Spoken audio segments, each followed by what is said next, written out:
எங்கள் இளைஞரணி தலைவர் டாக்டர் ஷியாம் கிருஷ்ணசாமியை இந்த மண்ணில் வரவேற்கிறேன். அவருடைய தேவை இந்த நேரத்தில் இந்த இளைஞர்களுக்கு ரொம்ப தேவை. அடிக்கடி நீங்க இந்த மண்ணுக்கு வரணும் என்ற ஆசையுடன் உங்களை வரவேற்கிறேன். இரண்டாவதாக என்னுடைய தம்பி தீபக் பாண்டியனுடைய அக்கா செல்வி அக்கா இங்க வந்திருக்காங்க. அவங்களையும் வரவேற்கிறேன். அக்கா, நீங்க எதை பத்தியும் கவலைப்படாதீங்க. புதிய தமிழகம் இருக்கும், டாக்டர் ஐயா இருக்காரு, எங்க இளைஞரணி தலைவர் இருக்காரு, அதே போல இங்க உட்கார்ந்துகிட்டு இருக்க 500 தீபக் பாண்டியன் இருக்கும். அதை பத்தி கவலைப்படாது. அதே போல திருச்சியில் தீபக் பாண்டியன் வளர்த்த பரிமளா அக்காவுக்கும் என்னுடைய வணக்கங்கள். உங்களுக்கும் நாங்க பிள்ளையா இருப்போம், வாக்குறுதி கொடுக்குறோம், கவலைப்படாதீங்க. உங்களுக்கும் இந்த கட்சி இருக்கு, டாக்டர் ஐயா இருக்காரு. ரொம்ப மிகவும் வருத்தப்பட்ட ஒரு படுகொலை, டாக்டர் ஐயா மிகவும் வருத்தப்பட்ட ஒரு படுகொலை, அது தீபக் பாண்டியனுடைய படுகொலை. அதனால அதை நாங்க சும்மா விட மாட்டோம், அந்த வழக்கை நாங்க சும்மா விட மாட்டோம், நாங்க வாக்குறுதி கொடுக்குறோம். ஒரு சமூகத்தோடைய தலைவர் எப்படி இருக்கணும்னு ஒரு சமூகம் ஆசைப்படும். அதை நம்ம உணரவே மாட்டேங்கிறோம்.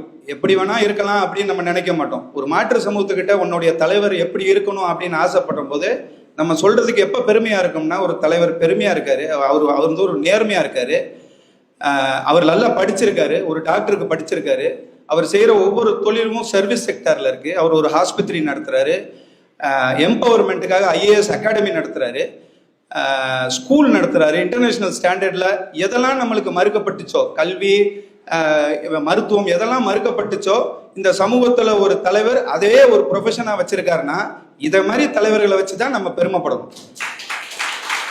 அதை விட்டுட்டு என்னுடைய தலைவர் நல்லா கட்ட பஞ்சாயத்து பண்ணுவாரு, 10 ரவுடிகளை கூட கூட்டிட்டு சுத்துவாரு, 4 கொலை பண்ணுவாரு, போனீங்கன்னா 10% கமிஷன் இல்லாம எந்த வேலையும் செஞ்சு கொடுக்க மாட்டாரு, ஊர்ல இருக்க எல்லாரும் நிலத்தையும் அபகரிப்பாரு.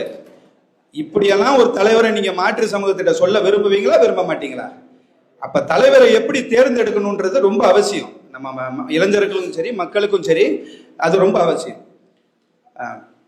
இப்ப இன்னொரு ஒரு தலைவர்கள் புதுசா கிளம்பிட்டாங்க. கருப்பு சட்டை போட்டா தலைவர், வெள்ளை செருப்பு போட்டா தலைவர், முடி வளர்த்தா தலைவர், மீச வளர்த்தா தலைவர், பேனா வச்சிருந்தா தலைவர், இப்படியெல்லாம் தலைவர் கிளம்பிட்டாங்க. அதே போல அவங்க ஒரு குறிப்பிட்ட விஷயங்கள் சொல்றாங்க. எப்படின்னா, ஒரு 3 வார்த்தையை கத்து வச்சிருக்காங்க. என்னென்ன வார்த்தைகள்னு பாத்தீங்கன்னா, கல்வி, வேலை வாய்ப்பு, பொருளாதாரம். இந்த வார்த்தையை கண்டு எனக்கு எரிச்சல் வந்துருச்சு. இதை சொல்றதுக்கு ஒரு தலைவர் தேவையா? கல்வி, வேலை வாய்ப்பு, பொருளாதாரம், இதுல நீங்க மேம்படணும். இதை சொல்றதுக்கு ஒரு தலைவர் தேவை கிடையாது. உங்க பெத்தவங்களே ஒரு கூலி தொழிலாளி கூட என்ன பண்ணுவான்னா, தன்னுடைய பிள்ளைய ஒரு நல்ல கான்வென்ட்லயோ நல்ல இதுலயே தான் படிக்க வைப்பான். அவனுக்கு தெரியாத அவன் பிள்ளைய கல்வி கொடுக்கணும்னு தெரியாதா? அவன் கல்வி படிச்சதுக்கு அப்புறம் அவனுக்கு வேலைக்கு போகணும்னு தெரியாதா? வேலைக்கு போனதுக்கு அப்புறம் பணத்தை சேமிக்கிறதுக்கு பொருளாதாரத்தை அவன் மேம்படுத்தணும்னு அவனுக்கு தெரியாதா? இதை சொல்றதுக்கு ஒரு தலைவர் தேவையா? அப்ப அங்க இருந்து நம்மளுடைய தலைவர் எங்க வித்தியாசப்படுறாருன்னு பாருங்க. அந்த கல்விக்காக என்ன பேசுறாரு, இங்க உள்ள NCERT சிலபஸை பத்தி பேசுறாரு, இங்க உள்ள ஸ்டேட் போர்ட் சிலபஸ் எவ்வளவு மக்கப் ஸ்டாண்டர்ட்ஸ்ல இருக்கு. அப்ப பிரைவேட் ஸ்கூல்ஸ் பத்தி பேசுறாரு. பிரைவேட் ஸ்கூல்ஸ்ல நிறைய எக்ஸ்போஷர் லெவல் இருக்கு, நிறைய எக்ஸ்ட்ரா கரிக்குலர் ஆக்டிவிட்டிஸ் இருக்கு. ஆனா கவர்மெண்ட் ஸ்கூல்ஸ் ரொம்ப ஸ்டாண்டர்ட்ஸ் ரொம்ப கம்மியா இருக்கு. அப்ப அங்க படிக்கிற பசங்க எப்படி நல்ல ஒரு மேல் லெவலுக்கு வருவாங்க அப்படின்னு சொல்லி அந்த மாதிரி விஷயங்களை பண்ணிட்டு ஒரு ஹை ஸ்டாண்டர்ட் ஸ்கூல்ஸ் நடத்துறாரு. அப்ப இப்படிதான் தலைவர்கள் அந்த கல்வியை பத்தி பேசணும். வேலை வாய்ப்பை பத்தி என்ன பேசுறாரு? வேலை வாய்ப்புக்காக நீங்க எங்க போகணும்னு நினைக்கிறாரு? சென்னையில போய் ஒரு ஆர்ப்பாட்டம் பண்றாரு, சென்னையில போய் ஒரு பேரணி நடத்தணும்னு எதிர்பார்க்கிறாரு. இங்க உள்ள இன்ஃப்ராஸ்ட்ரக்சரை டெவலப் பண்ணணும், இந்த திருநெல்வேலியோட இன்ஃப்ராஸ்ட்ரக்சரை டெவலப் பண்ணணும். ஏன் இந்த திருநெல்வேலியோட இன்ஃப்ராஸ்ட்ரக்சரை டெவலப் பண்ணணும்? 2 கோரிக்கை வைக்கிறாரு. சம்மந்தமே இல்லாத கோரிக்கைன்னு எல்லாருக்கும் தோணும். ஒன்னு இன்ஃப்ராஸ்ட்ரக்சரை டெவலப் பண்ணணும்னு சொல்றாரு, இன்னொரு சைடு இளைஞர்களுடைய படுகொலையை தடுக்கணும்னு சொல்லி போய் நடத்துறாரு. அப்ப இது 2க்கு என்ன சம்பந்தம் இருக்கு? எங்கெல்லாம் அர்பனைசேஷன் நடக்குதோ, எங்கெல்லாம் ரூரல் செக்ஷன் கம்மியாகி அர்பனைசேஷன் நடக்குதோ, எங்கெல்லாம் கார்பரேட்ஸ் வர ஆரம்பிச்சுறாங்களோ, எங்கெல்லாம் இளைஞர்கள் நல்ல வேலைக்கு போறாங்களோ, கை நிறைய சம்பாதிக்க ஆரம்பிக்கிறாங்களோ, அங்க ஜாதிய மோதல்களும் படுகொலைகளும் குறைய ஆரம்பிக்குது. அப்ப அதை ரிலேட் பண்ணி கொண்டு போறாரு. இதெல்லாம் புரிஞ்சுக்கிறதுக்கு இப்ப டாக்டர் மாதிரி சிந்தனையாளர்களை புரிஞ்சுக்கிறதுக்கு ரொம்ப நுணுக்கமா நம்ம சில விஷயங்களை யோசிக்கணும். அப்ப இந்த படுகொலையை பண்றதுக்கு இப்ப திருநெல்வேலி, நெல்லை மாதிரி ஒரு இடத்துல பாத்தீங்கன்னா கார்பரேட்ஸ் உள்ளே வர மாட்டேங்கிறாங்க. வந்தாலும் எப்படிப்பட்ட கார்பரேட்ஸ் வராங்கன்னு நீங்க நல்லா யோசிச்சு பாருங்க. வர கார்பரேட்ஸ் பூரா only at least government authorise premises, இந்த சிப்காட் மாதிரி இடத்துல, அதுவும் எப்பேற்பட்ட கம்பெனி வராங்கன்னா, ATG டயர் கம்பெனி, மாசு பொல்யூஷன் கிரியேட் பண்ற ஒரு கம்பெனி, இல்லைன்னா தண்ணியை உரியிற மாதிரி நம்மளுடைய தாமிரபரணி தண்ணியை உரியிற மாதிரி ஒரு கொக்கோ கோலா கம்பெனி, இல்லைன்னா திருப்பியும் பொல்யூட் பண்ற மாதிரி ஒரு சிமெண்ட் ஃபேக்டரி, இப்படி மட்டும் தான் வரான். மிச்சபடி ஒரு கார்பரேட் வெளியில வந்து சுத்தி பாத்தீங்கன்னா இப்போ சென்னையோ கோயம்புத்தூரோ எங்க பாத்தீங்கன்னா எல்லா பில்டிங்ஸ்லயும் ஒரு கார்பரேட் ஐடி ஆஃபீஸ் எல்லா பக்கமும் இருக்கும். எதுக்கு பயப்படுறான்? இங்க உள்ள ஜாதி பிரச்சனைகளை பயப்படுறான். பில்கேட்ஸே வந்து இங்க கார்பரேட் நடத்தினாலும் பில்கேட்ஸ் வந்து பாண்டியம்மா, இதான் பிரச்சனைங்க. பாண்டிய இவர் வந்து இந்த பாண்டியனா அந்த பாண்டியனா அது கேட்டுட்டு தான் பில்கேட்ஸ் என்ன ஆளுன்னு கேட்டுட்டு தான் இடம் கொடுப்பான். இவ்வளவு பிரச்சனையில வாழ்ந்துகிட்டு இருக்கோம் இங்க. அப்ப இத மாதிரி விஷயங்களை சரி பண்றதுக்கு தான் டாக்டர் ரொம்ப முயற்சி பண்றாரு. இங்க வந்து இன்ஃப்ராஸ்ட்ரக்சரை டெவலப் பண்ணணும், இங்க வந்து நிறைய கம்பெனிகள் உருவாகணும், இங்க நிறைய பிரச்சனைகளை வந்து நம்ம சால்வ் பண்ணணும், இளைஞர்களுடைய பிரச்சனையை சால்வ் பண்ணணும். அதுக்கு எல்லா பாயிண்ட்டையும் அவர் தனித்தனியா எடுத்து வைக்கிறாரு. எப்படி தனித்தனியா எடுத்து வைக்கிறாருன்னா, மதுவை ஒழிக்கணும்ன்றாரு, கல்லை ஒழிக்கணும்ன்றாரு, எந்த விதமான மதுவும் இருக்கக்கூடாதுன்றது. அதுக்கு தான் இடையில புந்துட்டு ஒருத்தன் கல்லு குடிக்கலாமான்ட்டு வரான். அது ஆமா. அப்ப மதுவை ஒழிக்கணும்னு நினைக்கும் போது இன்னொருத்தன் வரானேன்னு சொல்லி அவர் அதை வந்து அதை தடை செய்யணும்னு சொல்லிட்டு போராடிக்கிட்டு இருக்காரு. அப்ப நம்மளுடைய டாக்டருடைய விஷயங்கள் வந்து, டாக்டருடைய கோரிக்கைகள் வந்து இப்படித்தான் சில விஷயங்கள் வந்து நீங்க ரொம்ப உன்னிப்பா கவன வேண்டிய இருக்கு.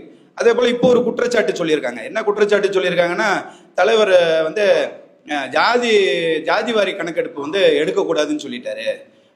அப்புறம் அவர் எப்படி வந்து எல்லாருமே சொல்லிக்கிட்டு இருக்கானுங்க ஜாதிவாரி கணக்கெடுக்கணும்ட்டு, இவர் மட்டும் எதுக்கு மறுக்கிறாரு? அதாவது சில விஷயங்களை நீங்க ரொம்ப உன்னிப்பா டாக்டரை வந்து நீங்க புரிஞ்சுக்கணும்னா, இப்ப இதை விமர்சனம் பண்றவன்லாம் பாத்தீங்கன்னா 5ஆம் கிளாஸ் அறிவில் உள்ளவன் தான் இதை விமர்சனம் பண்ணுவான். அதே போல அவன் கூட ஒரு 4 பேர் யாரு விமர்சனம் பண்ணுவானா, 4ஆம் கிளாஸ் ஃபெயில் ஆனவன் 5ஆம் கிளாஸ் பாஸ் ஆனவன் அறிவாளின்னு நினைப்பான் பாருங்க, அவன் தான் இதை விமர்சனம் பண்ணுவான். இந்த மாதிரி சிக்கல்கள் இருக்கு. எதுக்காக அந்த ஜாதிவாரி கணக்கெடுக்க எடுக்கிறேன்னா, இப்ப பாத்தீங்கன்னா இப்போ ஒரு ஜாதிவாரி கணக்கெடுப்பு மட்டும் நீங்க எடுத்துட்டீங்கன்னா என்ன பர்பஸ்ன்னு கேட்கிறாரு டாக்டர். எதுக்காக எடுக்கிற அந்த ஜாதிவாரி கணக்கு வந்து எதுக்காக எடுக்கிற? ரிசர்வேஷனுக்காக எடுக்கிறியா? ஒதுக்கீடுக்காக எடுக்கிறியா? இல்ல வேலை வாய்ப்புக்காக எடுக்கிறியா? அவர் என்ன பயப்படுறாருன்னா, ஜாதிவாரி கணக்கெடுப்பு வெறும் பொலிட்டிக்கல் பெனிஃபிட்டுக்காக ஆயிடக்கூடாது. ஒரு கட்சியோட பொலிட்டிக்கல் பெனிஃபிட்டுக்கு ஆயிடுச்சுன்னா இந்த நாடு பின்தங்கி போயிடும்னு நினைக்கிறாரு. அப்ப இந்த ஜாதிவாரி கணக்கெடுப்பு எப்படி எடுக்கணும்னு அவர் வருவாரு, கூடி சீக்கிரம் வருவாரு. இந்த தற்கொலை மூளைக்காரங்களுக்கு வந்து இது புரியாது. எப்பவுமே இப்படித்தான், ஒரு ஆரம்பத்துல இருந்தே இப்படித்தான். முதல்ல ஸ்டேட்மெண்ட்டை கொடுப்பாரு, பின்னாடி சொல்லும் போது தான் எல்லாம் யோசிப்பான், ஐயோ முட்டாள்தனம் பண்ணிட்டோமே, இவரை போய் எழுத்தின. பெரிய பெரிய தலைவர்கள்லாம் அவர் வந்து அறிக்கை கொடுத்தாருன்னா அமைதியா உட்காந்துருக்கான். இந்த 5ஆம் கிளாஸ் 4ஆம் கிளாஸ் படித்தவன், இந்த 5ஆம் கிளாஸ் படிச்சு ஃபெயில் ஆனவன்லாம் அவர் அறிக்கையை வந்து மறுத்து பேசுவான். அதுதான் இப்போ மிகப்பெரிய வேதனையா இருக்கு. இப்போ அந்த ஜாதிவாரி கணக்கெடுப்பை வந்து அவர் எப்படி வருவாருன்னு நீங்க பாருங்க. கண்டிப்பா எப்பவுமே ஒரு சமூகத்துல வந்து ஜாதிவாரி கணக்கெடுக்கும் போது ஒரு 1000 பேர் 2000 பேர் இருக்கிற சமூகம் இருக்குன்னு வச்சுக்கோங்க. அந்த 1000 பேர் இருக்கிற சமூகத்துல ஒரு 1000 பேர் உள்ள சமூகத்துல 800 பேர் முன்னேறிட்டான்னு வச்சுக்கோங்க. இன்னொரு 1000 பேர் இருக்கிற சமூகத்துல 300 பேர் முன்னேறிட்டான்னு வச்சுக்கோங்க. இப்ப இதை பேஸ் பண்ணி நீங்க பாப்புலேஷனை பேஸ் பண்ணி ஒரு ஜாதிவாரி கணக்கெடுப்பு எடுத்துட்டீங்கன்னா எப்படி இது சமூக நீதி? சமூக நீதி எப்படி வரும்? இன்னொரு சமூகத்துல 300 பேர் தான் முன்னேறி இருக்கான், இந்த சமூகத்துல 800 பேரும். பாப்புலேஷன் பேஸ்டு ஜாதிவாரி கணக்கெடுப்பு எடுத்தீங்கன்னா மிகப்பெரிய பிரச்சனையா வந்துடும். மைனாரிட்டி கம்யூனிட்டி வந்து பயங்கரமா பாதிக்கப்படும். குரல் கொடுக்க முடியாத கம்யூனிட்டிகள் வந்து ரொம்ப பாதிக்கப்படும். அதுதான் அவர் சொல்றாரு. அவர் எல்லார பத்தியும் அக்கறைப்படுறாரு. அவர் வந்து இன்னொரு மைனாரிட்டி கம்யூனிட்டி குரல் குடிக்க தலைவரே இல்லாத இவ்வளவு அருமையான தலைவரை வச்சுக்கிட்டே நம்ம இவ்வளவு கஷ்டப்பட்டுக்கிட்டு இருக்கோம். அப்ப குரல் கொடுக்க முடியாத ஜாதிகள் வந்து எவ்வளவு கஷ்டப்படும்னு அவர் நினைக்கிறார். இது ஒரு பொலிட்டிக்கல் பெனிஃபிட்டுக்கு எடுத்துட்டோம்னா சில கட்சிகள் அதை மிஸ்யூஸ் பண்ணிடுவாங்கன்னு அவர் நினைக்கிறார். அப்ப இதை மாதிரி எடுக்கணும்னா அது நிறைய விஷயங்கள் இருக்குங்க.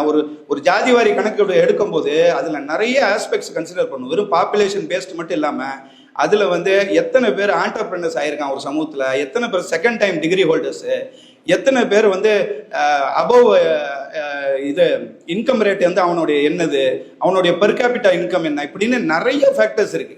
அந்த மாதிரி விஷயங்களுக்கு வந்து டாக்டர் மாதிரி ஆளுமைகள் வந்து அந்த கமிட்டியில போய் உட்கார்ந்து சில விஷயங்கள் ஆலோசனை சொல்லணும். டாக்டர் மாதிரி நிறைய இந்தியாவில் இருக்கிற நிறைய பேர் உட்கார்ந்து சில டிராஃப்டிங்லாம் பண்ணால் மட்டும்தான் இந்த ஜாதிவாரி கணக்கெடுப்பு ஒரு முக்கியமான ஒரு விஷயமா இருக்கும். அதுக்கு ஒரு பெனிஃபிட் இருக்கும்.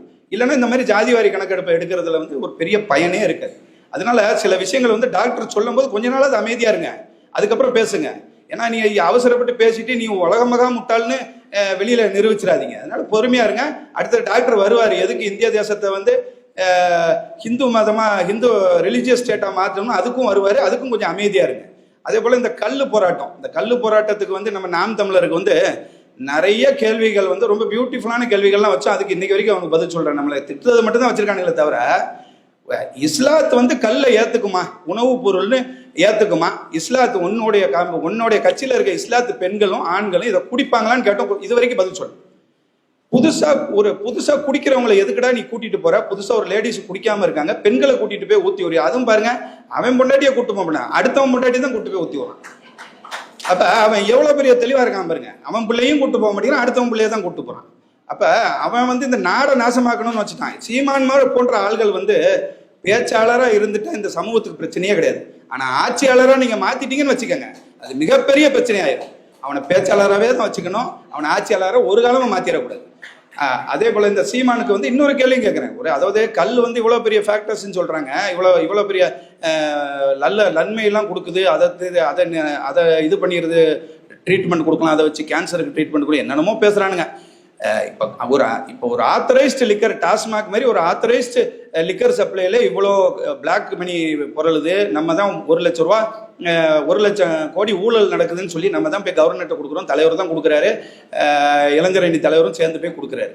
அதுக்கப்புறம் தான் அதை ஒரு ஸ்டெப் எடுத்து இன்னைக்கு வந்து அமைச்சர் செந்தில் பாலாஜி உள்ள போற அளவுக்கு ஒரு சூழ்நிலையை உருவாக்குனது வந்து இந்த புதிய தமிழகம் தான். அப்ப சீமான் மாதிரி ஆளுகள் நல்லா புரிஞ்சுக்கணும். இங்க பாரு, 10ஆம் கிளாஸ் அமைச்சருக்கே இந்த நிலைமை, நீயும் 5ஆம் கிளாஸ். அதனால ரொம்ப கவனமா இரு, டாக்டர் வாயில விழுந்துடாத, ரொம்ப அசிங்கப்பட்டு போயிருவேன். அதனால இந்த மாதிரி கல் விஷயங்கள்ல வந்து டாக்டர் ஒரு அறிக்கை கொடுக்கும்போது ரொம்ப பியூட்டிஃபுல்லா யோசிச்சு நேர்மையா தான் கொடுத்துருப்பாரு. அதனால நான் என்ன சொல்றேன், அவங்க மூளையை செலவழிக்காம இந்த மனிதர் வந்து நம்மளுக்கு நல்லதுதான் நினைப்பாரு அப்படின்ற ஒரே உறுதியில வந்து அவர் என்ன சொன்னாலும் போங்க பின்னாடி. அதுல ஒரு காரணம் இருக்கும், அவர் இது வரைக்கும் என்ன துரோகம் பண்ணியிருக்காருன்னு சொல்லுங்க. அதே போல நிறைய பேர் விமர்சனம் பண்றான், நம்ம டாக்டர் வந்து நம்ம ஜாதியே கிடையாதுன்றான். சில பேருக்கு அந்த சந்தேகம் வரும், ஏன்னா நம்மளும் இந்த ஜாதியில தான் பிறந்திருக்கோம், நம்மளுக்கு அறிவே இல்லாம இருக்க, இவ்வளவு அறிவா இருக்காரு, அப்ப வந்து இவர் நம்ம ஜாதியா இருக்க மாட்டாருன்ற சந்தேகம் இந்த முட்டா பயிலுக்கு வர கண்டிப்பா இருக்கத்தான் செய்யும். அதனால ஒன்னே ஒன்று உறுதியா நினைச்சுக்கோங்க மனசுல, டாக்டர் சட்டமன்றம் உள்ள ஏறினாதான் நம்ம பட்டியல்ல இருந்து வெளியில ஏற முடியும். இதை உறுதியை எடுத்துக்கிட்டு 2026ல நம்ம அவர் பின்னாடி நிக்கணும், ஒன்னா நிக்கணும், இளைஞர்கள் ஒன்னா நிக்கணும்னு ஆசையோட எனக்கு வாய்ப்பு கொடுத்த நன்றி வணக்கம்.